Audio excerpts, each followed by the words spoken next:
Le Napoléon de Ridley Scott a établi une vérité historique qui faisait débat depuis aussi longtemps que je m'en souvienne. Si Napoléon est bien mort à Sainte-Hélène, non, son fils Léon ne lui a pas crevé le bidon. Et oui, normalement, en janvier, il est coutume de tirer les rois, mais décalé étant décalé, on va se contenter de tirer un empereur. Mais quel empereur? Encore que je suis pas sûre que vous aurez encore envie de le tirer après visionnage.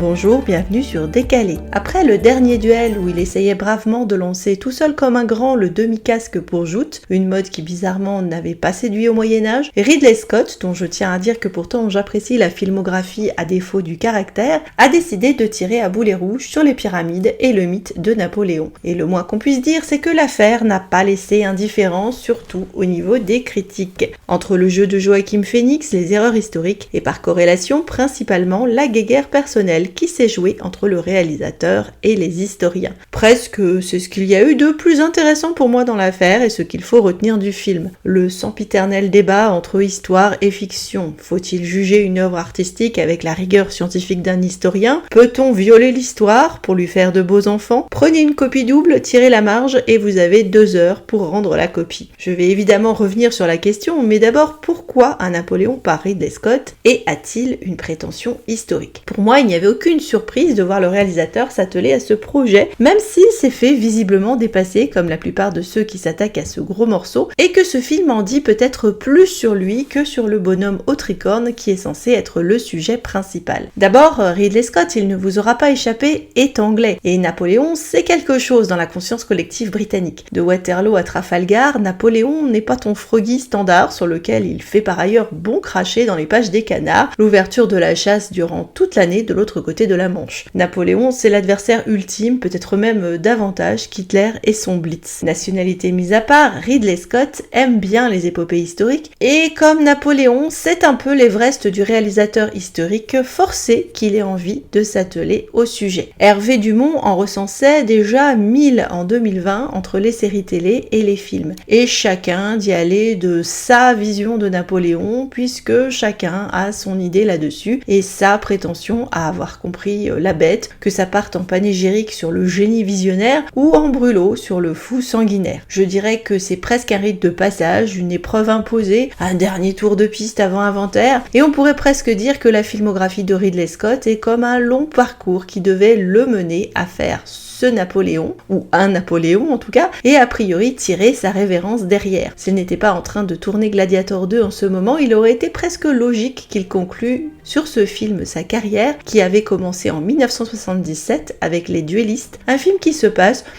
Tiens, justement, pendant les guerres napoléoniennes entre 1800 et 1816 et qui va donc de l'accession au pouvoir de Bonaparte à sa chute en toile de fond pour l'histoire des protagonistes. Un film qui avait été encensé par la critique pour la qualité de ses visuels, mais surtout pour son souci de véracité historique. Plus de 40 ans plus tard, le choc est rude quand les historiens te tirent la gueule sur ta vision de la carrière d'un des personnages les plus célèbres de l'histoire dans le triumvirat conquérant, des conquérants que sont Alexandre, César et Napoléon. Ce qui marchait bien en toile de fond dans Les Duellistes ne fonctionne plus vraiment sur ce long métrage qui était suffisamment costaud pour que ça fasse peur et que tu prévois intelligemment tes pauses pipi, mais qui au final paraît extraordinairement court et frustrant vu la quantité et la complexité de matériel qui aurait dû être couvert et qui du coup ne l'est pas, et on sort de la salle frustré parce que au final on a une série de vignettes ou de tableaux choisis parmi les nombreux tableaux de l'épopée napoléonienne, donc déjà forcément subjectif, et tu sens qu'il manque des infos. A fortiori, on imagine d'autant plus pour le premier Pékin qui ne connaîtrait pas bien l'histoire de France ou d'Europe en général, donc imaginez le reste du monde, et encore plus aujourd'hui où il faut le reconnaître quand même, la culture G a tendance à raser les pâquerettes. Quand déjà des jeunes envisagent le XXe siècle comme le paléolithique, alors bon, à partir de 1793 à 1821 avec ta débauche de lieux, de personnalités et de bouleversements politiques, je n'ose pas imaginer le bordel que ça peut représenter pour certains spectateurs, et on n'a pas énormément d'informations pour nous aider si on ne connaît pas bien l'histoire. Évidemment, dans tout biopic ou toute fresque historique, il y a des coupes, des ellipses, des choix qui sont faits, et pour faire tenir le macramé, il faut absolument un parti pris, une ligne directrice qui va infléchir tous les choix que tu vas faire à partir de là pour raconter ton histoire. En théorie, ça ne veut pas dire pour autant qu'on peut tout se permettre sur le plan historique. On peut avoir une vision, mais respecter les faits avérés. Qui se trouve où et avec qui? La météo, car Dieu sait si ça compte dans les batailles, et que comme pour Star Wars, on a quand même des personnes extrêmement pointilleuses, voire même très chiantes, sur les batailles napoléoniennes qui sont analysées et connues à la loupe et au détail près par les spécialistes, les militaires et les fans de reconstitution historique. Et puis il y a l'armement, les costumes et surtout les dates de mort des personnalités. Il est plus facile de se permettre des libertés sur les dialogues intimes, ce qui se passe dans le boudoir, et oui, dans la chambre à coucher, parce que en effet, cher Ridley, on n'y était pas, mais pour la partie militaro-politique, il y avait du monde, et là, normalement, on peut moins bricoler à la One Again. Et apparemment, même là, Ridley Scott a bricolé à la One Again. Et pourtant, si on veut s'amuser avec l'histoire, il y a plein de possibilités. Soit on s'appelle Mel Brooks ou Bill et Ted, et on part en délire sur une histoire vue par, de manière satirique ou humoristique, soit on part, quand on est un peu plus sérieux, sur un personnage secondaire ou carrément fictif, en se centrant sur lui, on le fait traverser la vie des grands hommes et des grands événements avec un peu plus de coups des franges, que ce soit réaliste ou décalé ou complètement poétique. Ça peut donner Forrest Gump ou ça peut donner les duellistes. Et donc d'une certaine manière, face au mammouth que représente la vie de Napoléon apporté à l'écran, Ridley Scott ne va pas en effet nous faire un film historique. Alors clairement, voilà, c'est dit, mais je le redirai parce que il y avait dès l'entrée de jeu un gros problème pour moi, mais une traversée d'une période de l'histoire à la Forrest Gump. Sauf que problème, Bonaparte et Forrest Gump, normalement c'est pas une association d'idées que tu devrais faire. Alors je sais que ça peut paraître barré mon rapprochement, mais je vous jure qu'il fonctionne super bien, et même de plus en plus au fur et à mesure que j'y pense, et je vous invite à vraiment revisionner Napoléon en gardant cette idée-là en tête. Forrest Gump, si j'exclus le handicap, c'est le Candide qui traverse l'histoire et confronté à la violence de la guerre dont il parvient à se sortir indemne, à une maman à forte personnalité qui le pousse à la réussite, est amoureux toute sa vie d'une femme trop belle pour lui qui ne l'aime pas à part quelques temps avant sa mort et qui est en quelque sorte la muse de toute son existence. Il va croiser des figures historiques à des moments de traversée du désert ponctués de brillantes réussites qui lui tombent dessus plutôt qu'autre chose et qu'on voit à la fin du film en train de divertir son auditoire captif des moments de son histoire dans une dernière image assis sur un banc. Oh, et au fait, ils ont tous deux un fils unique. Voilà.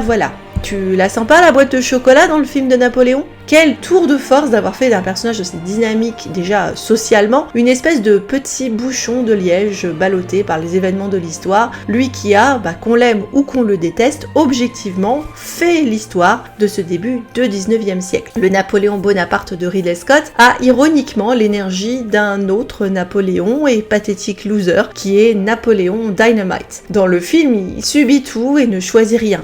On nous le décrit comme un type pas ambitieux, catapulté par hasard sur tel ou tel poste, telle ou telle bataille, jusque dans ses histoires d'amour, que ce soit Joséphine qui lui met le grappin dessus, sa mère qui le pousse presque à coups de pied dans le cul dans le lit d'une jeune femme pour tester s'il est stérile ou pas, et dans le mariage avec Marie-Louise qui lui est imposé pour des raisons d'alliance et de succession de dynastie. Le seul moment où tu as l'impression qu'il décide de quelque chose, c'est son retour depuis l'île d'Elbe, mais ça vient quand même sur le tard, et même là, ça reste un épisode relativement pathétique, puisque sa motivation de retrouver sa femme foire, ainsi que celle de retrouver le pouvoir, puisque ça le mène sur Waterloo. Je veux dire, c'est hallucinant conceptuellement cette représentation de Napoléon. Encore une fois, il y a plein de critiques à faire sur le personnage, et si le film évoque ses qualités dans l'artillerie, c'est pas la charge héroïque, tu peux oublier l'ouverture de 1812. On est dans le pathétique, le glauque, il paraît débordé, au bout de sa vie, velléitaire, voire veule dans ses relations avec sa femme. On ne le verra pas en train de rédiger le code qui porte son nom, on ne le verra pas passer des heures et des nuits à plancher sur ses réformes ou ses projets. Ridley Scott n'en a pas fait un intellectuel ou un bourreau de travail, il va insister sur un côté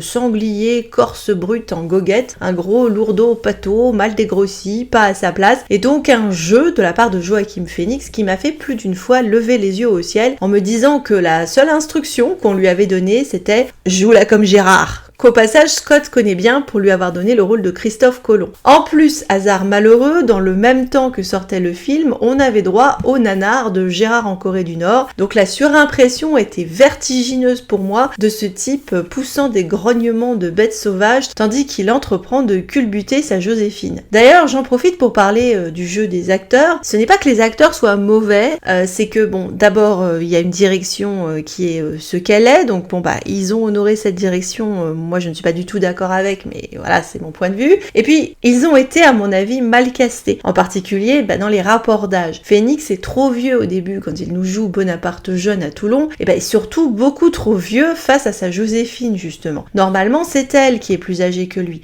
une femme d'expérience qui va donc l'aider effectivement à pouvoir traverser les salons. Mais là on a une toute jeune femme et ça perturbe carrément dans la dynamique, car passons que tu nous vendes Joséphine en séductrice de Bonaparte, intriguant pour leur rencontre et lui sortant le grand jeu en mode Basic Instinct, mais en visuel c'est assez perturbant d'avoir cet homme d'âge mûr en espèce de puceau attardé, et surtout eu égard à ce qui va dissoudre le couple, c'est-à-dire le fait que Joséphine, âgée de 32 ans lors de leur rencontre, donc ça va pas s'arranger au fur et à mesure, ne va pas être en capacité de donner des enfants à Napoléon, et donc devra se faire virer pour raison d'état. C'est quand même le gros truc, parce que oui, elle va longtemps jouer sur la possible stérilité du principal intéressé pour tenter de garder sa place, vu que elle était plus âgée certes, mais elle avait eu 2 enfants de son premier mariage, donc normalement, s'il n'y avait pas d'enfants, ça n'était pas sa faute. Mais l'âge de Joséphine peut entrer difficilement en jeu dans cette histoire, puisqu'à l'écran, on a une jeune femme face à un mari plus âgé.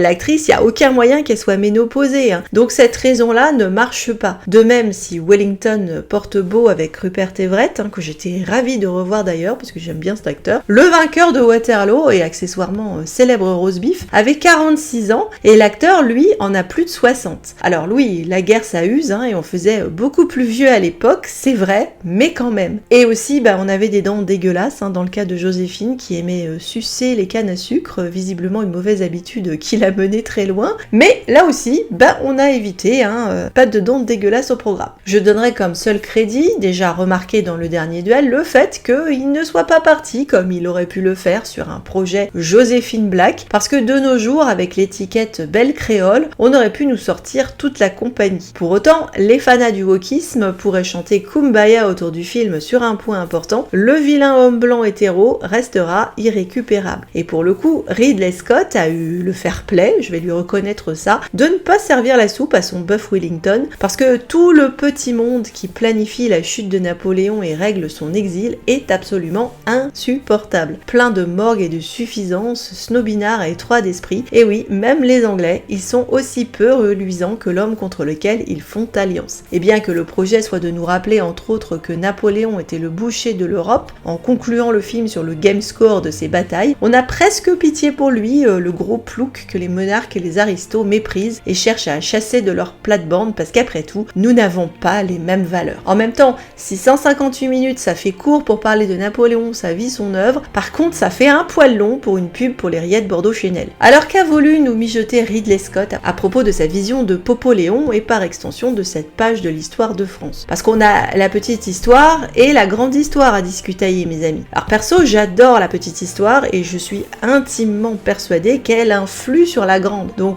oui, la vie intime des grandes figures, moi j'y tiens, que ce soit la santé, la météo, la psychologie, les coucheries ou un épisode de gastro à la veille d'une bataille décisive. Et oui, tout compte. Et la face de l'histoire en eût été changée. 2 choses vont servir de fil rouge à ce film. Le chaos innommable créé par la Révolution française et le bouleversement sociétal qu'il représente, vu qu'il y a vacance du pouvoir, mais aussi remise en question de toute la hiérarchie de la société et du pouvoir divin de la figure royale. C'est pas appelé la Révolution pour rien. Et de l'autre, une histoire d'amour et la manière dont elle va affecter la vie des 2 principaux intéressés. En soi, pourquoi pas?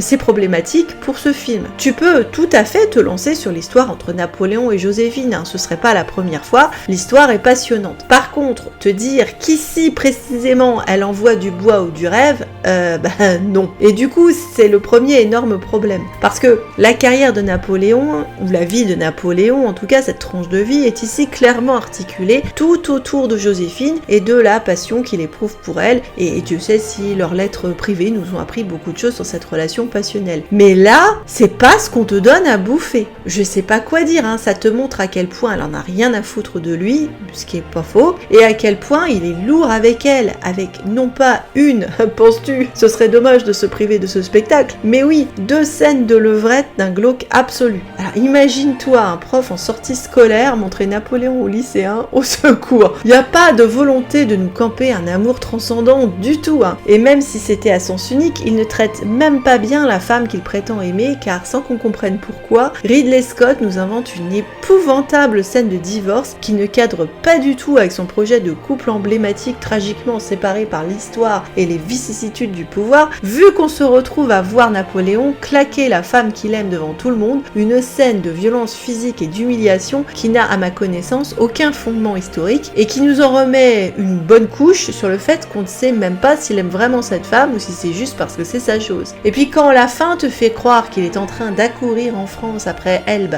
parce que jaloux, il veut récupérer son ex et que tel le destin fatal de Roméo et Juliette, il ne parvient pas à arriver jusqu'à temps à son lit de mort, oh, à Nanquet, ben non en fait, hein. Elle était déjà décanillée en mai 1814 et Napoléon ne quitte son caillou pour revenir sur la croisette que début 1815. Je sais que c'était pas les mêmes moyens de locomotion, mais faut pas déconner quand même. Je n'ai rien contre dans l'absolu sur le fait de vouloir donner une vision de Joséphine en bonne étoile de Bonaparte, c'est pas une mauvaise problématique, et le fait que la fortune l'abandonne au moment où il la laisse sur le carreau très confortable de la malmaison. C'est un parti pris, hein, tout comme c'est un parti pris en soi de partir sur le seul témoignage qui prétend que Joséphine figure dans les derniers mots de Napoléon sur son lit de mort, alors que la majorité des autres récits ne le mentionnent absolument pas, ce qui encore une fois dans la conclusion du film met l'accent sur le récit de ce qui est censé être une histoire d'amour. Et franchement, hein, si vous connaissez la chaîne, je suis à fond pour les histoires d'amour, mais celle-là, encore une fois, ça n'en est pas une, et même pas du genre toxique comme on peut les apprécier dans un Villainous Crush ou un drama chinois. À aucun moment tu ne peux shipper cette affaire. Pour avoir une histoire d'amour, il faudrait également 2 persos bien construits. Et que sait-on au juste de Joséphine là-dedans? Pas grand-chose. On voit rien de ses centres d'intérêt, de sa vie de famille, les 2 gamins font un tour au début et à la fin histoire de dire, ou de la personnalité de la nana. Elle traîne juste sa dep du début à la fin en mode grunge mélancolique. Alors certes, on imagine complètement le traumatisme qu'a pu représenter toute cette période, et ça je dirais que le point fort du film, c'est la création d'ambiance, la décadence post-terreur par exemple, ou la boucherie des batailles, mais pour en revenir à Jojo, le perso comme celui de Napoléon a l'air d'être arrêté sur la bande d'arrêt d'urgence de l'autoroute, en train de regarder le char de l'histoire en train de cramer. D'ailleurs, pendant que je parle des ambiances, alors je sais qu'il est difficile, pour de nombreuses raisons, de tourner précisément dans les endroits où se passaient les événements. Alors parfois pour des raisons budgétaires, parfois politiques, ou juste parce que ça a tellement changé qu'il vaut mieux aller ailleurs pour essayer de recréer des décors à peu près authentiques. Pour un Français par contre,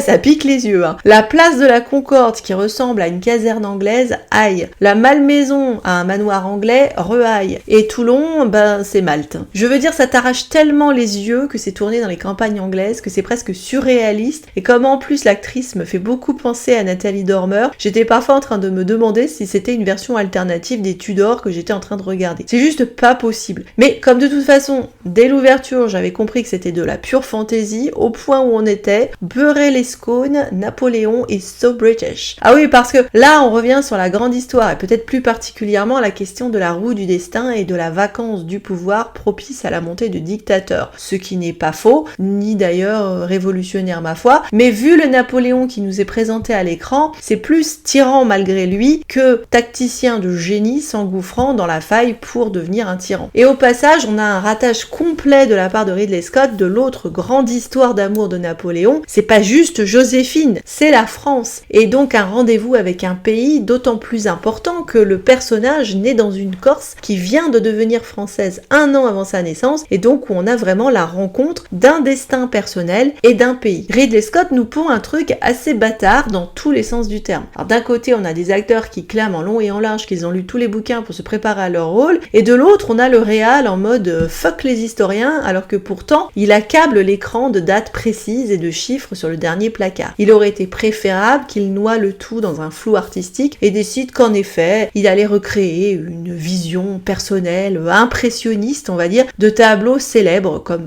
le Sacre évidemment, jusqu'au poster qui est une reconstitution de Napoléon défait et avachi, ce qui donne tout le ton du film puisque tu peux oublier le pont d'Arcole ou le mensonger mais ultra connu passage des Alpes qui pour le coup était beaucoup moins glorieux que le portrait officiel et que bizarrement Scott a zappé ainsi que toute la campagne d'Italie en fait, mais bon il y a tellement de choses qu'on a zappé que... Bref. La scène d'ouverture pour moi suffit à résumer tout le film et ses intentions. C'est un concentré de tout ce qui va suivre, de tout ce qui ne va pas, et t'annonce la couleur sur le fait que c'est pas un film historique. On nous annonce 1789 en lettres dorées, lors de la royauté qui va être chamboulée, ou lors du concept derrière la Révolution française et l'idéal des Lumières, reste à savoir. Et là, direct sur fond de crimes d'âme tourmentés en enfer, on nous annonce que la Révolution, c'est pas le pied, indeed, et que ça apporte malheur et souffrance. On nous balance le nombre de morts sous guillotine avec celle du roi au passage, donc on est en 1793 en fait et déjà plus en 1789 parce que la date ne nous est pas rappelée, tandis que les lettres se colorent lentement pour former la cocarde tricolore. Et puis on nous annonce que les révolutionnaires ont décidé d'aller s'en prendre à Marie-Antoinette, pourquoi pas, suivi juste après de la mention de Bonaparte en recherche de promotion. Et le son du couperet tombe au moment où s'affiche, sûrement un trait d'humour noir de sa part, le nom du réalisateur. Qu'on se le dise, Ridley Scott passe l'histoire de France à la guillotine. Il est pas là pour tricoter le mec. Le film a pas commencé et tu n'as pas encore une image et c'est déjà un bordel sans nom avec le très étrange projet de faire coïncider Marie-Antoinette, mais j'y reviendrai, avec Bonaparte. Et là, badaboum, te voilà projeté dans les couloirs des Tuileries avec la Marie-Antoinette qui court dans sa robe de veuve aux côtés de ses deux gamins, tandis que la foule prend d'assaut le palais et que montent les notes du Ça ira chanté par Edith Piaf pour le film de Sacha Guitry, Si Versailles m'était compté. Crispé sur mon fauteuil, je ne savais plus si je devais pleurer ou exploser de rire. Parce que j'ai décidé que plus rien ne me ferait jamais du mal au ciné depuis l'ascension de Skywalker, j'ai préféré en rigoler un bon coup et après, ça ne s'est plus arrêté. Alors, je n'ai pas du tout prétention à être historienne, ça n'est pas ma formation, mais je lisais tout sur Marie-Antoinette et cette période quand j'étais ado, donc autant te dire que Marie-Antoinette veuve aux Tuileries et arrachée à ses enfants pour être conduite direct à la guillotine en noir, ça n'est pas possible. Déjà, toute la famille était à la prison du Temple depuis 1792, et puis après la mort de Louis XVI, le dauphin est séparé de sa mère, sa sœur et sa tante, et la reine est ensuite emmenée à la conciergerie pendant le temps de son procès avant d'être conduite à l'échafaud en blanc, cheveux coupés, ce qu'on voit très bien dans le croquis du même David, qui sera plus tard le portraitiste officiel de Napoléon. Allez, parce que Ridley Scott, si t'aimes bien aller chercher dans les tableaux, tu le fais plus d'une fois, pourquoi ne pas aller chercher ce dessin-là? La série d'erreurs historiques est déjà tellement crasse que c'est pas la peine. Et c'est sur cette scène hallucinante de l'exécution de Marie-Antoinette sur laquelle on jette des tomates pourries qu'on découvre Napoléon en ce qui sera le programme du film, comme je l'ai mentionné, soit le spectateur de l'histoire. Il est là pour regarder Marie-Antoinette sur l'échafaud, regarder les momies, regarder l'incendie de Moscou, etc., etc.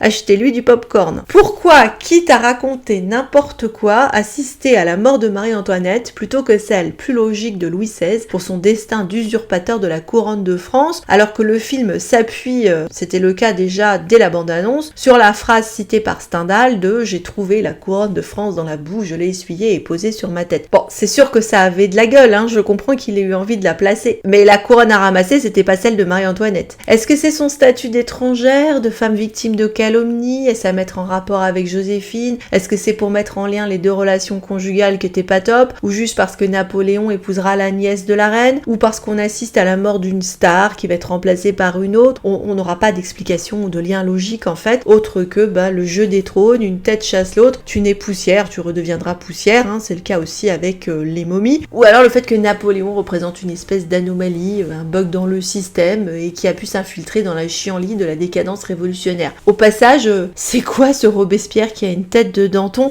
Fermons la parenthèse. En le faisant assister à la mort de l'Autrichienne et non du roi de France, pour moi c'est encore un moyen de séparer Napoléon de l'histoire de France en fait. Parce qu'il est associé avec l'Autrichienne, avec l'étrangère, pas avec le roi de France. D'ailleurs les derniers placards, ceux avec la date de la mort de l'ex-empereur à Sainte-Hélène, suivis des chiffres des morts lors de ses batailles, n'a pas droit, lui, au bleu, blanc, rouge du début. Un refus de serre-livre complètement logique qui en dit long. Et en soi, bien que oui, il ait laissé un carnage derrière lui, il est fâcheux de ne s'en tenir qu'à ça, et pas au passage de mentionner aussi ses autres marques non militaires, mais durables sur la France et sur l'Europe. Mais voilà, on est là pour la boucherie, et là, pas de souci. Et Ridley Scott nous montre très efficacement, si on en doutait, à quel point la guerre, c'est franchement dégueulasse. Le déboulonnage de Napoléon n'a rien en soi d'original, encore une fois, il y a plein de raisons de critiquer le bonhomme. Néanmoins, il faut avouer que Napoléon est une figure masculine fascinante et importante pour de nombreuses générations de garçons, et que la manière dont Scott s'attelle à le démonter est assez intrigante de la part d'un réalisateur qui a livré un des films avec le plus gros réservoir de testostérone du cinéma récent, Fast and the Furious excepté, et qui plus est en opposant des figures de masculinité positive à des figures de masculinité toxique. Je me réfère bien sûr à Gladiator. Alors ici on n'aura pas de figure de masculinité positive. Il est intéressant d'opposer Maximus et Napoléon, d'autant plus qu'ils ont en fait une chérie de points communs. Tous deux généraux attachés à leur épouse, respectés par leurs troupes, en contestation d'un pouvoir aristocratique, ça pourrait s'écrire tout seul. Mais bon, Maximus, c'est celui qui refuse le pouvoir, là où Bonaparte, d'ailleurs joué de manière fort commode par le commode de Gladiator, se laisse corrompre par la tentation du trône et ne restera pas sur la ligne morale de Maximus. Si Pépère avait dit non aux sirènes du triumvirat et puis du coup d'état, il aurait pu finir ses jours tranquillou à la casa avec Joséphine. Voilà.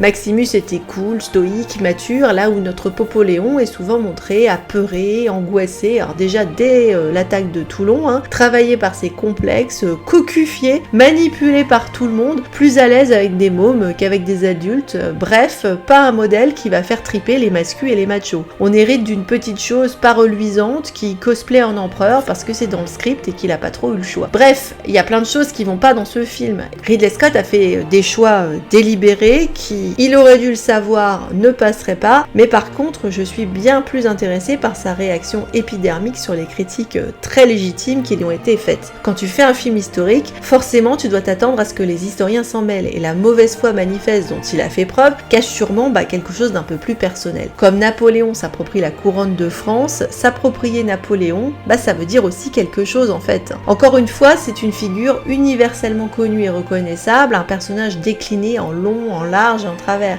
Il n'y a pas que l'ombre de Napoléon derrière ce film, il y a l'ombre de tous les réalisateurs qui ont précédé Ridley Scott et qui ont proposé leur Napoléon. Mais pour moi, il y a surtout l'ombre d'un Napoléon qui n'a jamais existé, et d'un réalisateur qui est peut-être le seul avec lequel il faut comparer toute la filmo de Ridley Scott, et qui est accessoirement un artiste envers lequel le réal n'a jamais caché son admiration, et je parle bien sûr de Stanley Kubrick. En effet, il manquera toujours dans la filmo du réal américain le Napoléon qu'il avait ambitionné de faire après le succès de 2001, fasciné qu'il était par le personnage, mais qu'il avait dû renoncer à faire faute de moyens au vu de son budget pharaonique et écrasé par l'ampleur de la tâche. Faire ce Napoléon là où le maître avait échoué, je pense que ce n'est pas gratuit de la part de Ridley Scott. Leur style présente plein de similitudes. Est-ce que Scott aurait réalisé son Napoléon si celui de Kubrick avait existé? Va savoir, mais à défaut de comparer son Napoléon à celui de Kubrick, il y a un film auquel on peut définitivement comparer Napoléon, et que j'avais également en surimpression